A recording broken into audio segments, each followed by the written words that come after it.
क्या आप जानते हैं कि ब्रह्मा और विष्णु के बीच भयानक युद्ध क्यों हुआ था?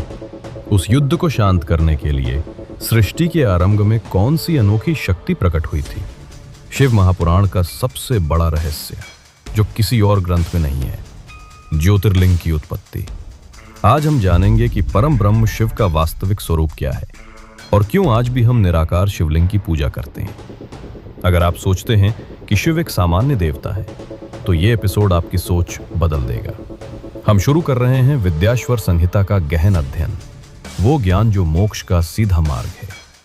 क्या आप तैयार हैं जानने के लिए कि अंधेरे और शून्य में शिव ने कैसे इस पूरे ब्रह्मांड को रचा? अगर हां, तो इस वीडियो में अंत तक बने रहें। वेद कहते हैं, आरंभ में न सत था न असत, न दिन न रात न वायु न जल, केवल घोर अंधकार और शून्य था। इस शून्य में जो एकमात्र सत्ता थी, वो थे परम ब्रह्म शिव। शिव पुराण उन्हें सदाशिव कहता है, यानी वो जो हमेशा से है। वे किसी से उत्पन्न नहीं हुए, वे स्वयंभू हैं।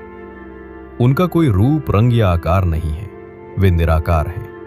वो ज्ञान, वो आनंद, वो शक्ति जो ब्रह्मांड में व्याप्त है, वही शिव हैं। हम जो त्रिमूर्ति ब्रह्मा विष्णु महेश देखते हैं, वो केवल उनकी लीला है। शिव इन सबसे परे हैं। ये परम तत्व शिव अपनी इच्छा शक्ति से दो भागों में व्यक्त हुआ, पुरुष और प्रकृति। पुरुष स्वयं शिव कहलाए और प्रकृति उनकी शिवा, शक्ति या अंबिका कहलाई। ये दोनों कभी अलग नहीं होते, जैसे अग्नि से उसकी गर्मी। शिव ने अपने निवास स्थान आनंदवन, जिसे आज हम काशी या वाराणसी कहते हैं, को प्रकट किया। ये स्थान शिव के आनंद का पुंज है और कभी नष्ट नहीं होता। फिर उन्होंने सृष्टि को चलाने के लिए 5 मुख्य कार्य या पंचकृत्य निर्धारित किए। 1 सृष्टि, 2 पालन, 3 संहार, 4 तिरोभाव, 5 अनुग्रह। शिव ने इन कार्यों को संचालित करने के लिए ही ब्रह्मा, विष्णु और रुद्र को प्रकट किया।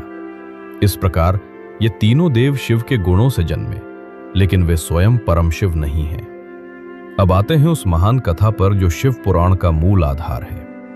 जब ब्रह्मा और विष्णु सृष्टि और पालनाल्स का कार्य कर रहे थे, तो उन्हें यह भ्रम हो गया कि हम में से महान कौन है।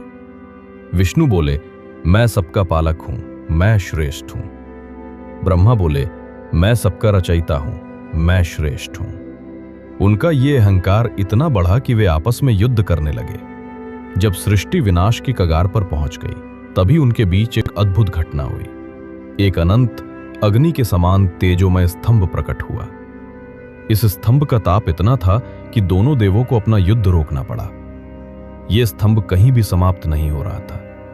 यह न आदि में था, न अंत में। शिव की वाणी गूंजी, जो इसका आदि या अंत खोज लेगा, वही श्रेष्ठ होगा।